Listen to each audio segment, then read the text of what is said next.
Sentencia favorable a doña Luisa Bravo. Vuelve a Lanzarote don Juan de Castilla. Defiende el derecho de quintos. Sus últimas hazañas.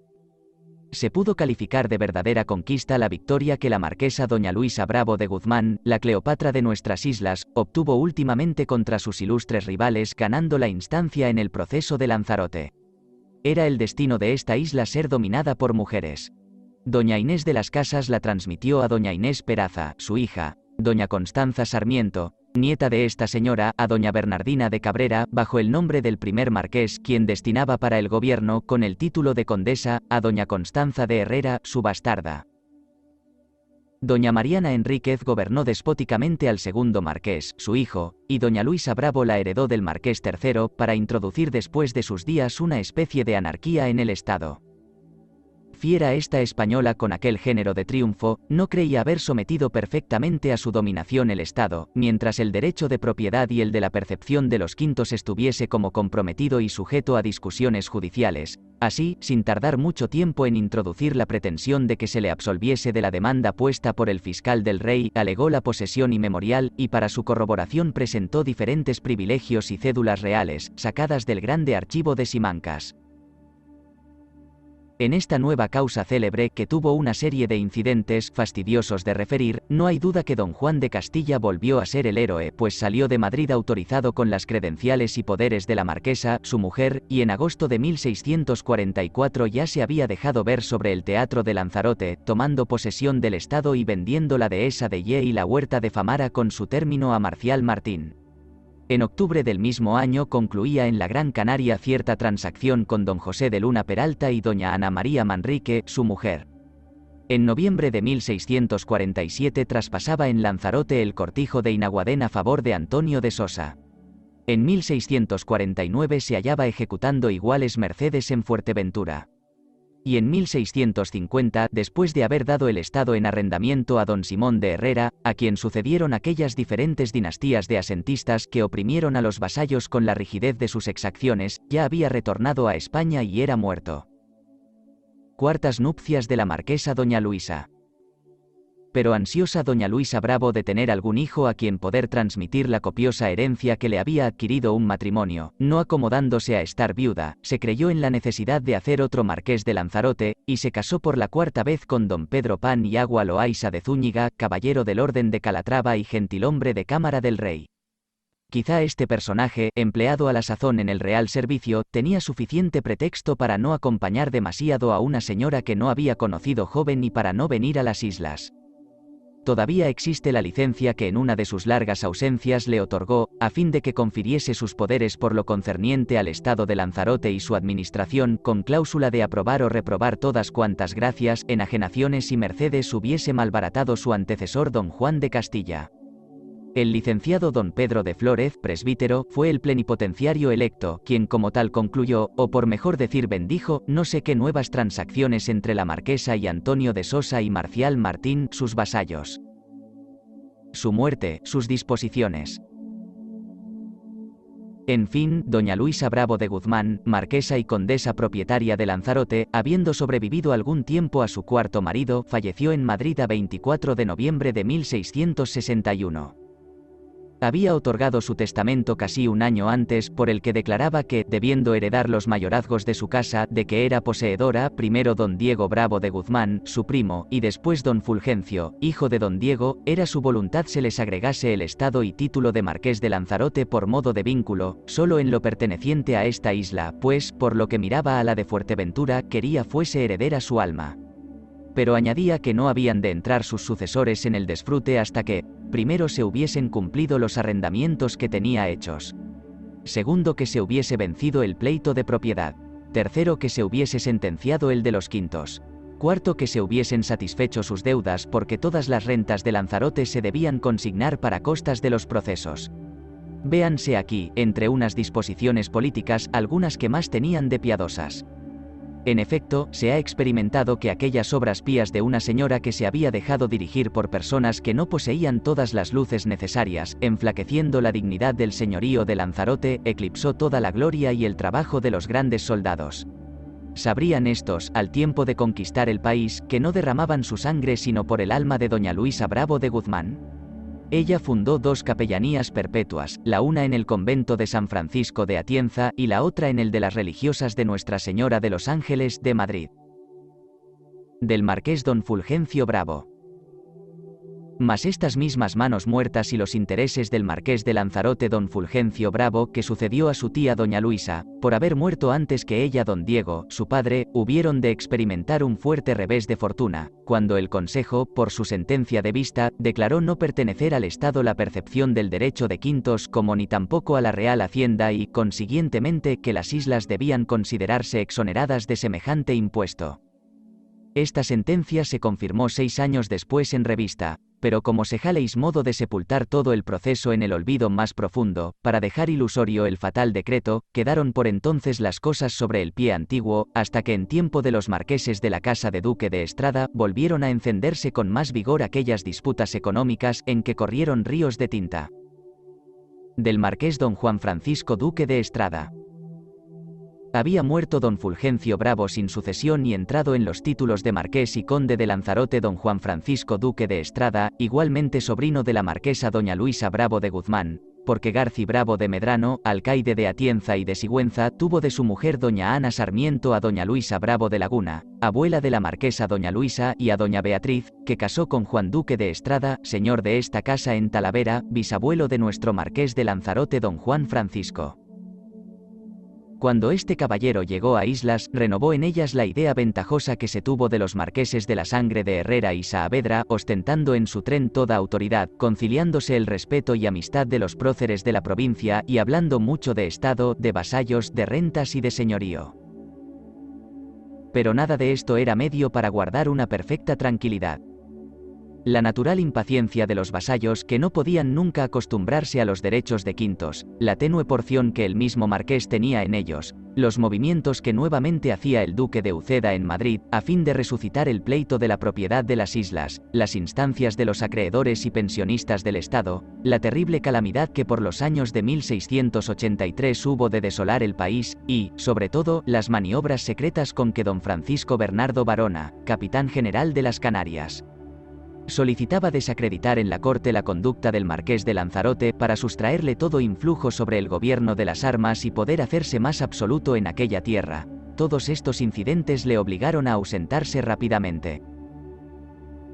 Partió el marqués de Lanzarote en febrero de 1687, a bordo de un navío francés, dejando la administración del Estado a don Gabriel del Vadillo, su dependiente, bajo los auspicios de don Alonso de Nava Grimón, marqués de Villanueva del Prado, a quien avisaba desde la corte la felicidad con que veía multiplicar su sucesión, la inutilidad de las maquinaciones políticas del general Barona y las eficaces providencias que iba tomando con don Bernabé Tamariz, cesionario de la testamentaría de la marquesa doña Luisa, para extinguir todas las pensiones y deudas. Resucítase la discusión sobre el derecho de quintos. Entretanto había dado la ausencia del marqués nueva ocasión a una convulsión de los ánimos. Los isleños se sublevaron con más tesón que nunca contra la servidumbre de los quintos y las exacciones de los asentistas, siendo un hombre desvalido y obscuro el que encendió la guerra. Domingo Álvarez, vecino del puerto de la Orotava de Tenerife, empezó el ataque a 27 de octubre de aquel mismo año con el suceso que veremos. A la verdad, la materia estaba bien preparada. Desde 1668 tenían conferidos sus poderes los cabildos de Fuerteventura y Lanzarote a don Martín Pérez de Murguía, receptor de los reales consejos, para pedir en ellos fuesen exoneradas las islas de las excesivas gabelas que los señores territoriales se apropiaban, decían, injustamente, en fraude del comercio, la población y la común felicidad. Es cierto que este recurso no tuvo entonces expediente, pero, fortalecido de otras tentativas posteriores, abrió la puerta a Álvarez para dar principio a la escena. Como don Francisco González de Socueva, arrendador de los quintos de Fuerteventura, ejecutase al citado Álvarez por 50 fanegas de trigo y 50 reales que había adeudado de aquel derecho y éste se viese preso y sin voluntad de pagar, introdujo ante Sebastián Trujillo, juez ordinario de la isla, cierto alegato, en que hacía valer las siguientes reflexiones, que sus progenitores habían seguido proceso contra los marqueses de Lanzarote, sobre no deber satisfacérseles la exorbitante gabela de los quintos. Que Luis de Aday y Bettencourt, agente de uno de los marqueses, había maquinado la muerte del escribano cartulario. Que era notorio a todo el mundo que cualquiera facultad que aquellos señores tuviesen, Quizás solo sería para que por cada fanega de trigo se les contribuyese un real, por una de cebada, medio, y por los ganados mayores y menores, una cantidad corta, todo destinado a las fortificaciones de ambas islas. Que el procedimiento tiránico de los arrendadores había alterado este suave arancel hasta subirlo a un punto pernicioso y digno de remedio, etcétera, etcétera. Domingo Álvarez trabó la contienda con el arrendador. Don Lorenzo Cabrera, síndico personero de la isla, la prosiguió. No era cosa admirable que, en las probanzas que se hicieron, se jaléis un considerable número de testigos que depusiesen a favor de la libertad, pero lo fue, sin duda, que Socueva encontrase algunos que atestiguasen no haberse alterado los aforos y que siempre se había exigido la quinta parte de los frutos. Sin embargo, era generalmente constante que el demasiado rigor en las cobranzas había hecho odioso a los vasallos el impuesto, y que el nombre de los centellas, lescanos, ferreras, socuevas, vadillos y otros asentistas les sonaba mal.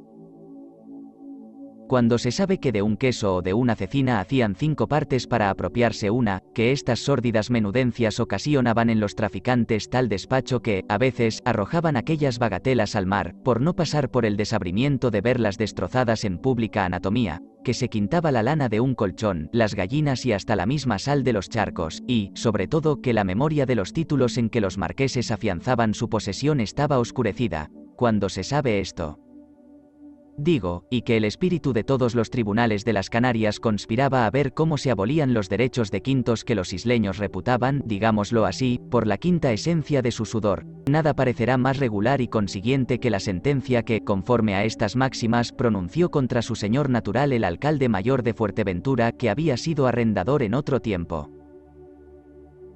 Por ella declaraba que los administradores de los quintos se abstuviesen en lo sucesivo en la forma nueva de quintar, y solo estuviesen al uso antiguo, que se absolvía a Álvarez de la ejecución de Socueva con cargo de que satisficiese 200 reales por otras tantas fanegas de trigo que había exportado, que se secuestrase la renta del Estado en poder de 4 vecinos, quienes tendrían un arca con 3 llaves y nombrarían quintadores a su satisfacción.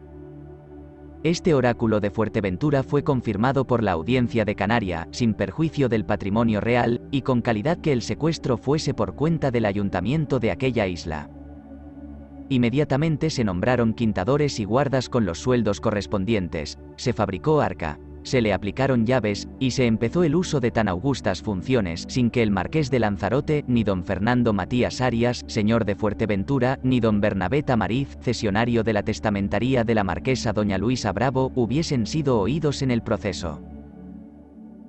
Hasta aquí había estado la isla de Lanzarote como en silencio, observando con entera neutralidad el aspecto que tomaban aquellas discusiones, pero, apenas reconoció que la balanza se había inclinado hacia la parte de la libertad de los vasallos, dispuso que Domingo Pérez Falero, entonces personero general y en otro tiempo arrendador de los mismos quintos, pidiese que su patria fuese comprendida en aquellas ventajas.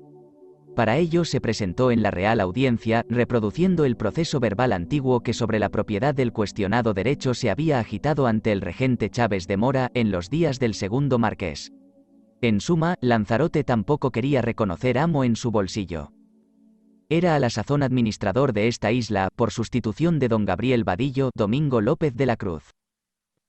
Este opuso a la afluente prueba de testigos, hecha por Falero, otra no menos copiosa, donde se manifestaba la equidad y moderación con que se procedía en los aforos, la antigüedad de aquel impuesto, nacido casi con el mismo país, y la obligación que tenía el Estado de mantener a su sueldo 2 artilleros y un condestable, reparar los castillos de su dotación y suministrar todos los víveres necesarios en caso de invasión de enemigos. Sin embargo, la audiencia, siguiendo su sistema, determinó se procediese al secuestro en Lanzarote del mismo modo que en Fuerteventura. El marqués don Juan Francisco Duque de Estrada y la testamentaria de la marquesa doña Luisa, que se veían despojados de una posesión tan preciosa e inmemorial, formaron su recurso al Consejo, exagerando la extraña incoordinación y atentado con que se había procedido en Canarias, no sin evidente perjuicio de sus derechos y agravios de toda suerte de justicia. El Consejo libró provisión para que se remitiesen los famosos autos, a cuya venida siguieron varios alegatos, nada elocuentes, por el marqués, por las islas y por el fiscal de la Real Hacienda, terminándose aquella campaña en una tregua de 9 años. Del marqués don Manuel Duque de Estrada. Rompimiento de las arcas del depósito. No vivió tanto el marqués de Lanzarote, que falleció en Madrid en 1696 con el dolor de ver que el tiempo de su administración se había señalado con el secuestro de sus rentas, la rebaja de sus derechos y la especie de indocilidad de sus vasallos. Había casado con doña Leonor Antonia de Meneses, de cuyo matrimonio quedó entre otros hijos don Manuel Duque de Estrada, sucesor en la dignidad. Todavía se hallaba en la minoridad este caballero, cuando la marquesa, su madre y su tutora, combinada con el fiscal de Obras Pías de Madrid, se presentó en el consejo haciendo relación que del producto del secuestro había diferentes cantidades que evidentemente les pertenecían, y debían convertirse en las devociones fundadas por doña Luisa Bravo, que el visitador eclesiástico tenía hecho nombramiento a este fin con las facultades necesarias, en don Juan Delgado Temudo, presbítero de la Orotava de Tenerife, quien solo esperaba el auxilio del brazo secular, etc., etc. El Consejo cometió este negocio al conde del Palmar, canario y capitán general de las Canarias, en calidad de presidente de su audiencia, y el conde, a instancia del presbítero plenipotenciario Delgado Temudo, decretó se le hiciese entrega de los efectos y rentas del Estado existentes en Fuerteventura y Lanzarote, que los depositarios diesen cuenta con pago desde 1688 y que el licenciado don Domingo Romero pasase a ejecutar estas órdenes. Revestido el juez comisionario de todo el poderío de un capitán general ultramarino, llega a Fuerteventura. Manda que el alcalde mayor y capitulares pongan de manifiesto el arca del tesoro. Resístense estos alegando que no les era lícito entregarla sin expresa orden del Consejo o de la Audiencia de Canaria, de donde el secuestro de los quintos traía su origen. Pero a pesar de sus reiteradas protestas, su firmeza y sus apelaciones, se procedió contra todos ellos con guardas, prisiones, apercibimientos y multas, se descerrajó el arca, se contó el dinero y se repartió entre Socueva y Temudo, reservándose solamente 50.000 reales para gastos de las fortificaciones. Esta ejecución militar, que tenía su principio en unas capellanías o beneficios eclesiásticos, se terminó por entonces nombrando nuevos quintadores a satisfacción del sacerdote Temudo y relajando la carcelería a los capitulares bajo de caución. Es verdad que la Real Audiencia declaró después que el comisionado se había excedido, que era nulo todo cuanto había obrado, que debía reintegrar al arca los caudales que había extraído y que las cosas se restableciesen al antiguo pie. Esto decía la audiencia desde Canaria, pero su presidente decía, desde Tenerife, que el sargento mayor don Francisco Socueva no consintiese que la justicia ordinaria pusiese la mano en el sagrado depósito del arca. Exhortaba la audiencia, y Socueva, que tenía a su disposición la fuerza coactiva, dejaba ilusorios los exhortos. ¡Qué monstruosidades! Entonces fue cuando la villa de Santa María de Betancuria acudió al Consejo, diciendo que el comisionado del capitán general no solo había distribuido la partida de 123.570 reales, entre interesados y fortificaciones, sino que en el atropellamiento y quebrantamiento del arca se habían obscurecido 7.000 reales y confundido todos los papeles de la administración, a cuya restitución era responsable el conde del Palmar, su subdelegado Romero y cuantos intervinieron en el que llamaban saqueo de los quintos. De la marquesa doña Leonor. Así lo determinó aquel Supremo Tribunal, confirmando el decreto de la audiencia en punto a la reintegración de las arcas y restablecimiento de las cosas al ser que habían tenido. Pero esta providencia, dada en uno de los años más calamitosos y estériles que vieron las islas, la hambre y sus fatales consecuencias las habían puesto próximas a su desolación, quedó por entonces sin efecto, hasta que, habiendo fallecido en Madrid el marqués de Lanzarote don Manuel Duque de Estrada y sucedídole en el título su hija doña Leonor, representó ésta en el Consejo que la administración de los caudales del Estado que acababa de heredar, se manipulaba con una infidelidad conocida y que este malicioso abandono exigía el más pronto remedio. En su consecuencia se expidió despacho cometido a don Fernando Morrondo, oidor de la Audiencia Real de Canarias, para que, tomando cuentas rigurosas a los secuestrarios, depositase el producto de los quintos de Lanzarote en el arca de Fuerteventura. El ministro Morrondo transitó a esta última isla, liquidó las cuentas, ejecutó a los deudores, descubrió el fraude que precisamente se originaba de correr a cargo de los cabildos el secuestro, averiguó que de orden de los capitanes generales se habían sacado de las arcas considerables sumas, bajo el pretexto de fortificaciones, y trasladó todas sus observaciones a la superioridad. Este análisis le hizo odioso. Cuando llegó a la isla de Lanzarote, encontró una oposición increíble. El depositario de los caudales era gobernador de las armas. Intimóle el oidor pusiese el arca de manifiesto. Él no quiso entregar las llaves sino al cabildo.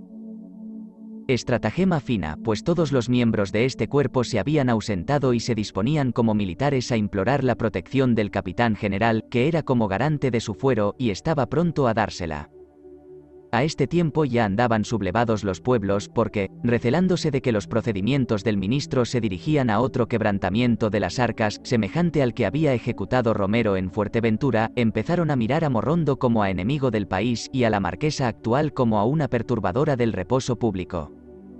El alcalde mayor, coaligado con el coronel de Lanzarote, y el apoderado de la testamentaría de doña Luisa Bravo eran los autores secretos de los disturbios. Así se tumultuó la isla diferentes veces con la idea de extraer del depósito el caudal existente y distribuirle entre los vecinos, a fin de subvenir a la grave necesidad de granos que experimentaban, según lo habían practicado en semejantes ocasiones. Y se vio un día que el coronel, a la cabeza de 4 compañías, sacó de las casas capitulares el arca y la trasladó a su propia habitación como en triunfo. Se diría que era la caja militar. A este tiempo sobrevino otro incidente molesto y memorable. El marqués de Campo Florido, ministro de Hacienda, había comunicado en 9 de octubre de 1717 una orden a don Juan Montero de la Concha, administrador general de rentas reales en las Canarias, para que en las islas de señorío se estableciesen aduanas y almojarifes que percibiesen los derechos de entrada. Había nombrado el administrador por almojarife de Lanzarote a don Juan de Manzaneda. Entendida esta novedad, se celebró un cabildo general sobre el asunto y los vecindarios hicieron tan acérrima oposición, que Manzaneda hubiera sido víctima del establecimiento de la aduana, a no haberse salvado disfrazado con el hábito de fraile de San Francisco. Sin embargo, como se les aseguraba que el nuevo almojarifazgo solo miraba a los efectos que viniesen por alto desde las otras islas coterráneas o en embarcaciones de primera escala, se convino en ello la de Lanzarote, bien que ha manifestado todo lo contrario la experiencia. Entra el marquesado de Lanzarote en la casa de Belamazán. El gobierno de la marquesa doña Leonor Duque de Estrada fue muy corto. Esta señora murió en 22 de septiembre de 1718, dejando una nueva guerra de sucesión y un segundo pleito de tenuta. Eran los concurrentes don Manuel Mazán de Castejón, marqués de Belamazán, don José Enríquez Bravo de Guzmán y otros. Triunfó, en fin, don Manuel de Castejón por la famosa ejecutoria de 29 de noviembre de 1729 y el marquesado de Lanzarote entró o, por decirlo así, se absorbió en el de Belamazán. Y como este ilustre poseedor tenía que satisfacer a la Real Hacienda más de 53.000 reales del servicio de lanzas que debían sus antecesores, trató de eximir las rentas del obstinado cautiverio pidiendo en el Consejo expediente al gran proceso de los quintos. Pero lo hizo con tanta lentitud que todo se mantuvo en una especie de inacción durante algunos años. De esta inacción y aquel secuestro sacaba el común de la isla su interés, porque el derecho que se pagaba de la extracción de sus frutos era moderado, los caudales existentes en el arca servían a los vecinos de socorro en los años escasos, el donativo de 20.000 reales que se hizo al rey en 1703, para sostenerle en el trono, se tomó de aquel corto gazofilacio, las fortificaciones se reparaban sin perdonar ningunos costes y los empleados en la administración jamás se perdían. Mas luego que la gruesa de este depósito se trasladó a la Tesorería Real de Tenerife, luego que el referido marqués tomó el partido de hacer dejación de las rentas del Estado en 1742, luego que don Antonio de Varela Bermúdez tuvo comisión para él y sus sucesores en la regencia de la Audiencia de Canaria de conocer como juez privativo del concurso de acreedores, con absoluta inhibición de todos los tribunales del reino en virtud de despacho, su data en buen retiro a 21 de marzo de 1747, reiterado por carta orden del secretario del Despacho Universal en 20 de agosto de 1751.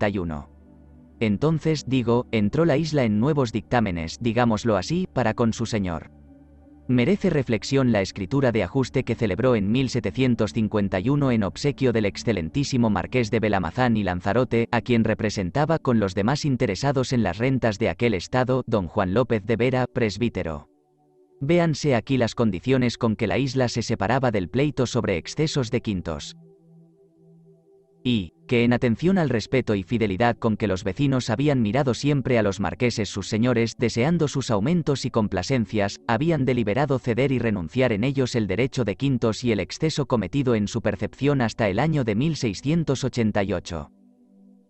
2. Los marqueses dimitirían a sus vasallos las porciones que hubiesen extraído del arca del depósito en los años estériles para subvenir a la miseria común y las que se tomaron para hacer el donativo a Sm.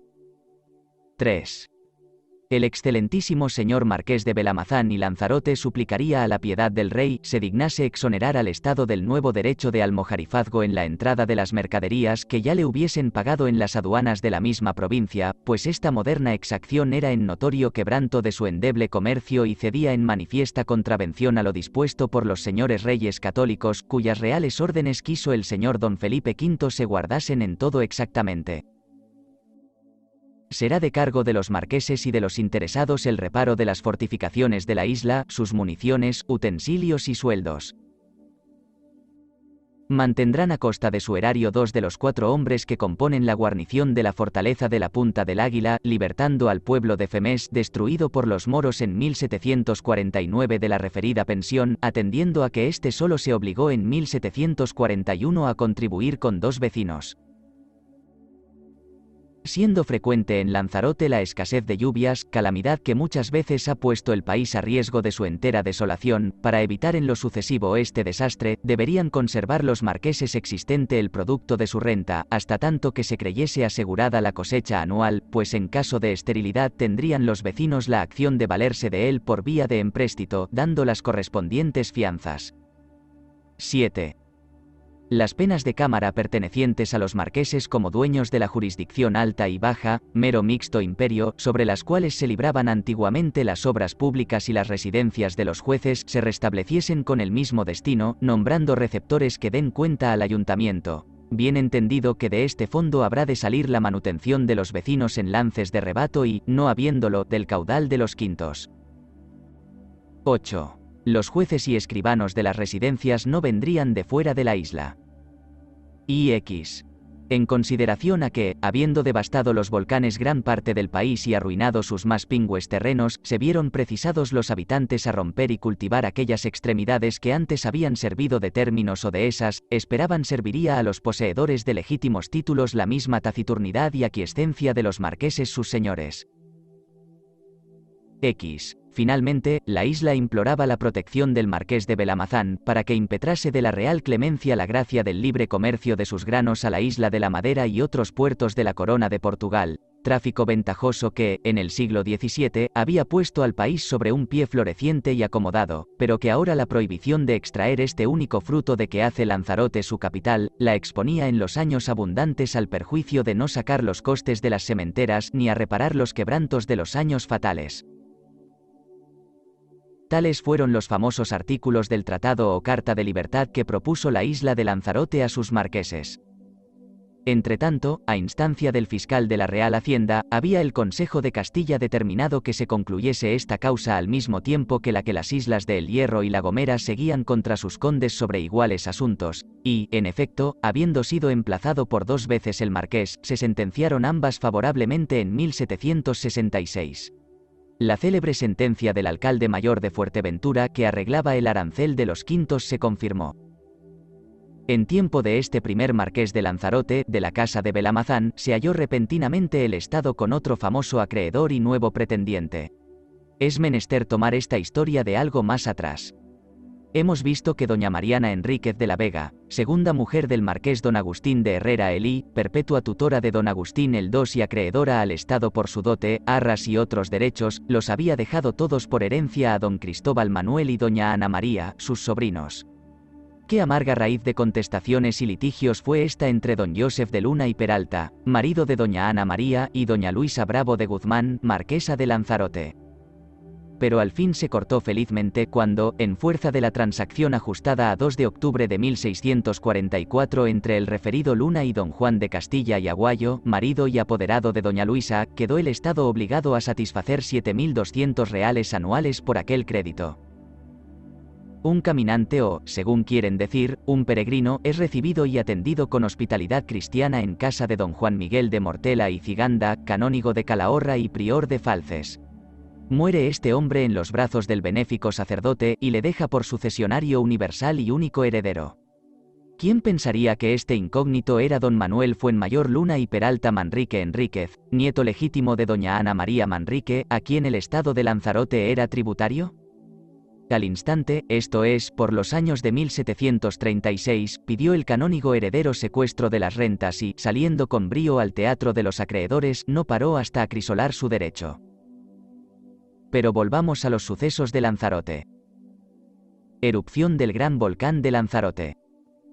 Hemos notado que, en las proposiciones que estos isleños hicieron a su señor, hicieron memoria de unos 2 o 3 acontecimientos notables que, pudiendo fijar época en la historia de Lanzarote, no se deben omitir sin dejarla imperfecta. Fue el primero el horrible volcán que, trastornando la mejor parte de su antigua superficie, dio nuevo semblante a la agricultura y comercio de aquella tierra. Sobrevino esta grande erupción la noche del 1 de septiembre de 1730, abriendo boca por el territorio de Timanfaya, después de un violentísimo terremoto, cuyos tristes fenómenos se continuaron por espacio de casi 7 años. El fuego corrió por los lugares de Tingafa, Mancha Blanca, Maretas, Santa Catalina, Jaretas, San Juan, Peña de Palmas, Testeina y Rodeos, destruyéndolos todos y cubriendo con sus arenas, lava, cenizas y cascajos los de la Asomada, Iñiguadén, Gerias, Macintafe, Mosoga, San Andrés, San Bartolomé, Calderetas, Guagaro, Conil, Masdache, Guatisi, Yaisa, etc.